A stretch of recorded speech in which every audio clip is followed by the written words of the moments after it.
It was the war. One was aware that people were constantly in danger, and people who went on Atlantic convoys were in more danger than most, because not only was it the enemy, it was the weather.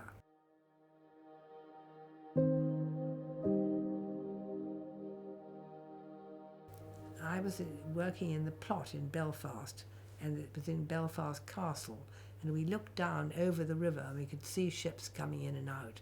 The local coast was all on a map, on a table, covered in glass, with a wall in front of us, had the whole Atlantic.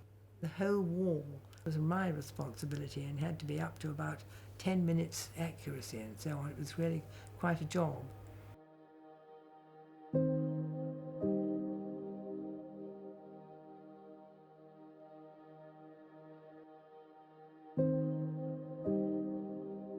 Of course, we in England are dependent upon all the incoming food, and especially in wartime when the Germans had been out to sink every single ship they could that was bringing food back to England, which of course masses of ships were coming to and fro all the time. From America and from South America, from everywhere, there would be ships coming in and the Germans would be sinking them as fast as they possibly could.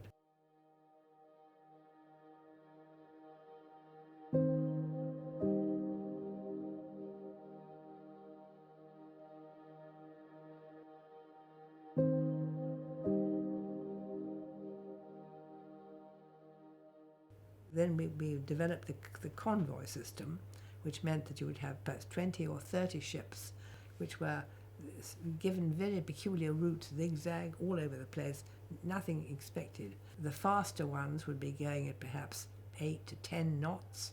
They would have 2 or 3 small, one destroyer if they were lucky, a corvette, a trawler, to support them and to defend them for any U-boats sighted or torpedoes coming, or if they were sunk, rescue people, that sort of thing.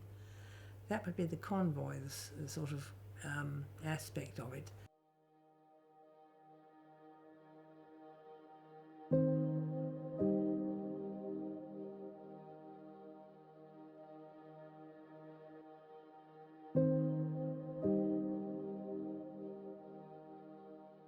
A blip on the radars meant that there was a ship there, and you could tell from the blip whether it was 1 or 2 or several ships, the speed it was going, the direction it was going.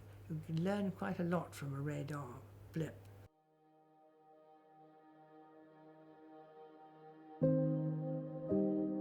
I remember one particular ship called HMS Orrery.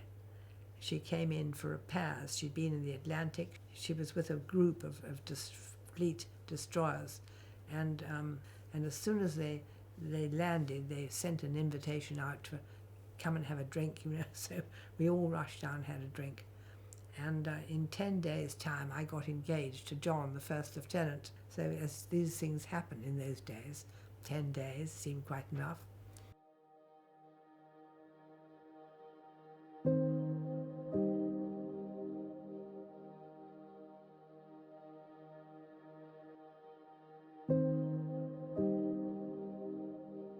Must have been at least one convoy, if not 2, very slow, and the weather had been so appalling that they'd had to scatter, which meant they weren't together anymore.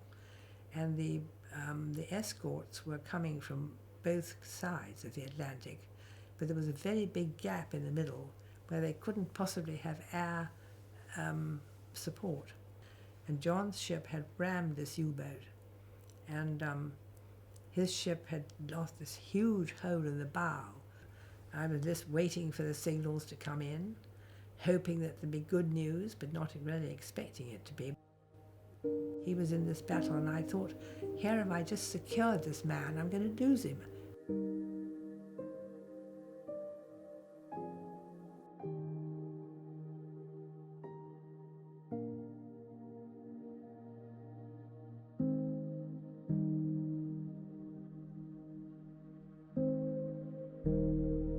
everybody was trying to stop me from being there so that I would know, but you've got to be as near as you can to the information.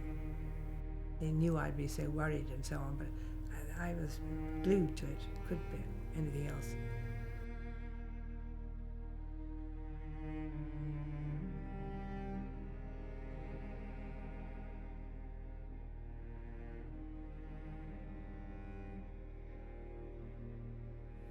My mother immediately sent out invitations, booked the church, St. James's Spanish Place in London, and the place for the reception. And she bought me a white velvet wedding dress for £7, I think.